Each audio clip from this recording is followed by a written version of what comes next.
వాడు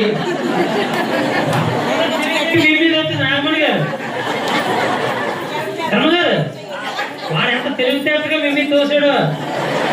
వాడు ఉద్యోగం మీద వాడు చేసుకోకుండా మనకెందుకు ఏం ప్రయోజనాలండి? మీరు సెంట్రల్ గవర్నమెంటే తిరిగి ఆయన మీద తోస్తావు. అమ్మగారి తరఫు నుండి మేము ఉన్నాం కాబట్టి మేమే చెప్తాం మా అమ్మది ఎలాంటి భక్తి అనేది. ఓకే సరే చెప్పండి సార్. స్వామికి చెప్పండి ఒకసారి మీరు కూడా. అమ్మగారు ఎందుకు మాల ఇస్తున్నారు అని స్వామి కూడా తెలియాలి కదా. అమ్మగారు ఎలాంటి భక్తి అనేది. అమ్మవారు మాల వేసుకున్నారు, సౌందర్యంగా ఉందా లేదా అర్థంలో చూస్తున్నారు, చాలా అద్భుతంగా ఉంది. ఆహా నాకే బాగుంది, మా స్వామికి మాల ఇచ్చిస్తే బాగుంటుంది అనుకొని ఆవిడ ఇచ్చేయచ్చు. నేనేమంటున్నానంటే ఆ ధరించిన మాల మా స్వామికి ఇవ్వడం ఏంటి అని. మాల బాగుంటే బాగుండొచ్చు, అఫ్కోర్స్ కాదనట్లేదు. కానీ ధరించిన మాల ఏంటి, ధరించకుండా ఇస్తే నన్ను చూస్తే ఆనందం పడతారు కదా స్వామికి వేస్తాం. అదే మా ఒక్క ఊరికి అది ఒకటే. సరే మా అమ్మగారు ఎలాంటి ప్రేమ అంటే విష్ణుచిత్రుల వారు మాల తెచ్చి అక్కడ పెడితే అమ్మ ధరించేది ఆ మాల. ఎందుకు అనంటే పువ్వుకి కాడు ఉంటది, ఆ కాడు ఎక్కడైనా అయ్యవారికి గుచ్చుకుంటదేమో అని చెప్పి అమ్మ మాల ధరించేది. That is the love of అమ్మవారు.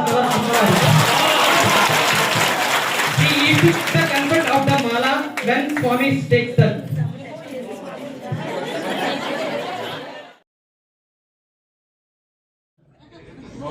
ఏం చేయమంటే స్వామిగా అదేమిటంటే మీ అమ్మ మీ కూతురు మీరు ఇష్టచిత్తులు అవుతే అవ్వచ్చు, కానీ పక్షపాతం చెప్పడం అనుకోదండి. స్వామి పెద్ద కాదా అందరూ చెప్పండి. మీ అందరూ స్వామి పెద్ద కాదా గట్టిగా చెప్ప, పెద్ద కాదా? పెద్ద మనుషులు చెప్పాలండి, పెద్ద కాదా?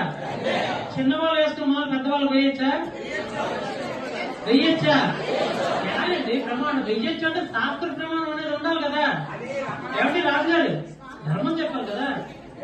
మీరు ఏమండి ఒకసారి ఉన్నాను శర్మ గారు ఎలా చెప్పేస్తున్నారు, ఏదో నోటుకొచ్చింది మీకేంటి ప్రమాణం ఉందని.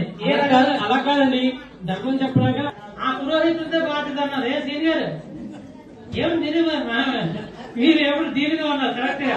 నా శర్మ గారు మీరేమిటి అమ్మవారు ఫస్ట్ మాలలు ధరించి అయ్యవారు సమర్పిస్తుంటే ఆ పూజారులు అన్నట్టు నువ్వు మేము కూడా అదే అంటున్నాం కదా ఇప్పుడు. అంటే అప్పుడు మేము అదే అంటున్నాం. అక్కడ ఆగండి, మేము కూడా అదే అన్నాం. మీరు ఆగండి ఒకసారి. పురోహితులు అన్నాం కదా, ఆ వెంకటేశ్వర నాకు అప్పు చెప్పే బాధ్యత ఎవరే నాన్న, నువ్వు ఆరోగ్యంగా నాకు సేవ చేస్తూ ఉంటారా అనేసి నేను సేవ చేసుకున్నాను.